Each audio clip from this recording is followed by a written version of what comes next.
আমি সারা দেশব্যাপী গত 1 বছর থেকে বলছি, সমস্ত রাস্তা বাঁধে দুপাশে, নদীর পারে, খালের পারে ফলের গাছ লাগান।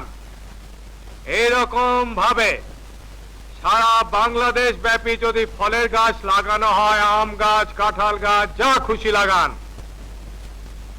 একদিকে যেমন আপনাদের পুরানি কাঠের চাহিদা মিটবে, অন্যদিকে আপনারা বিপুল পরিমাণে ফল উৎপাদন করতে পারবেন। আমাদের হিসাবে এরকম ভাবে ফল উৎপাদন করলে বছরে প্রায় 2000 কোটি টাকার অতিরিক্ত ফল উৎপাদন করতে পারবেন। এই ফল আপনারা খাবেন, আপনাদের ছেলে মেয়েরা খাবে, আপনাদের স্বাস্থ্য ভালো হবে, স্বাস্থ্য উন্নতি হবে, এবং এই যে ধান চালের উপরে যে চাপের সৃষ্টি হয়েছে, এই চাপ কমে যাবে। আপনারা অনায়াসে ধান চালে স্বয়ং সম্পূর্ণতা অর্জন তো করবেনই, বরঞ্চ অতিরিক্ত উৎপাদন করে বিদেশে রপ্তানি করতে পারবেন।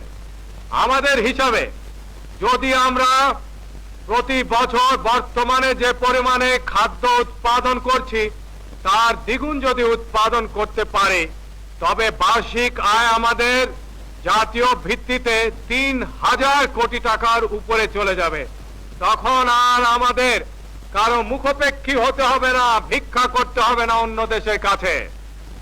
এখন আমাদেরকে খাদ্য উৎপাদন দ্বিগুণ করতে হবে, সারা বছর ব্যাপী চাষাবাদ করতে হবে, প্রত্যেক ইঞ্চি জমিতে চাষাবাদ করতে হবে। এইসব দেখভাল করার দায়িত্ব ইউনিয়ন কাউন্সিলগুলির।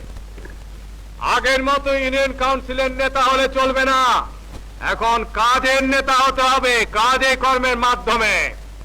আপনারা জনগণের নেতা হয়েছেন, নির্বাচিত নেতা, আপনাদেরকে সঠিক নেতৃত্ব দিতে হবে।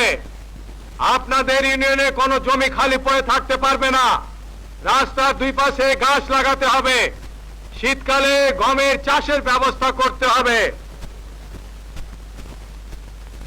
শস্য ইত্যাদি উৎপাদন বৃদ্ধি করার ব্যবস্থা করতে হবে, ফলের উৎপাদন বৃদ্ধি করতে হবে, শাক সবজির উৎপাদন বৃদ্ধি করতে হবে, বেশি করে শাক সবজি খেতে হবে। এবং আরেকটা উৎপাদন আমরা হাতে নিয়েছি, তুলা উৎপাদন।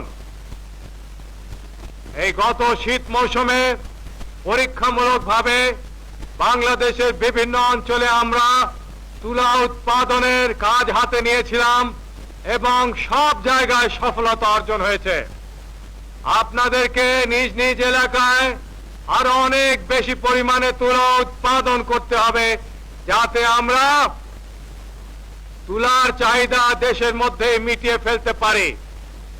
এতে সুবিধা আপনাদের হবে যে ঘরে ঘরে, গ্রামে গ্রামে আপনারা তাঁত দিতে পারবেন, নিজেদের কাপড়ের চাহিদা নিজেরাই মিটিয়ে ফেলতে পারবেন, বিদেশ থেকে আর আমদানি করতে হবে না। মাছের চাষ করতে হবে, খাল বিল, ছোট ছোট নদী নালায় মাছের চাষ করতে হবে। এগুলোর দায়িত্ব নিতে হবে ইউনিয়ন কাউন্সিলগুলিকে, থানা কাউন্সিলগুলিকে। সেজন্য থানা উন্নয়ন কমিটি সংগঠন করা হয়েছে এবং এই অর্থনৈতিক বছর থেকে এগুলি কার্যকরী করা হচ্ছে।